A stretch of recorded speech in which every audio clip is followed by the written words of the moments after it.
Madam Chair, and thank you, Chairman Wolf and Ranking Member Fatah, for your leadership and tireless this bill. Madam Chair, my amendment would add $2 million to the Mentally Ill Offender Treatment and Crime Reduction Act programs. This will partially restore these programs to pre-sequestration levels and provide desperately needed funding for increasing collaboration between our nation's criminal justice and mental health systems. My amendment is offset by the Department of Justice General Administration account. Now, while I recognize the importance of funding the DOJ, this amendment amounts to less than 0.2% of DOJ's total administrative budget. But even though this $2 million investment is modest, it will have a tremendous impact on assisting state and local law enforcement agencies all across the country to provide a broad range of mental health services, including mental health courts, mental health and substance abuse treatment, rehabilitation and community reentry services, and training for state and local law enforcement to help them identify and improve responses to people with mental illnesses.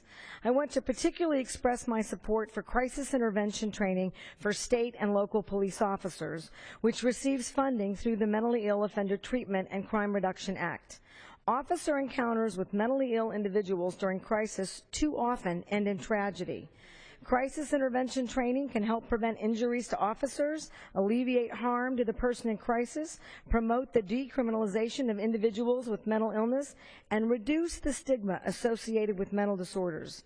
We can all agree that the mental health and criminal justice systems in this country are failing the American people.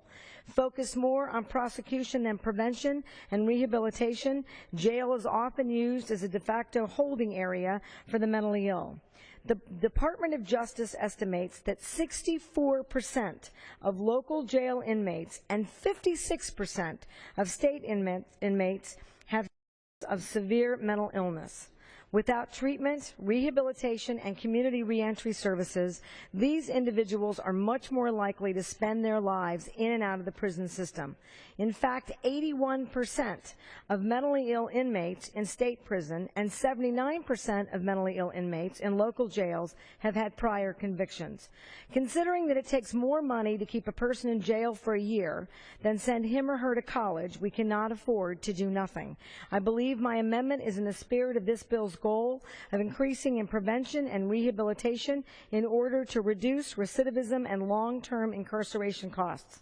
I urge my colleagues to support my amendment and ensure that our criminal justice and mental health systems have the funds that they need to serve this country's most vulnerable people. With that, I yield back the balance of my time. The gentleman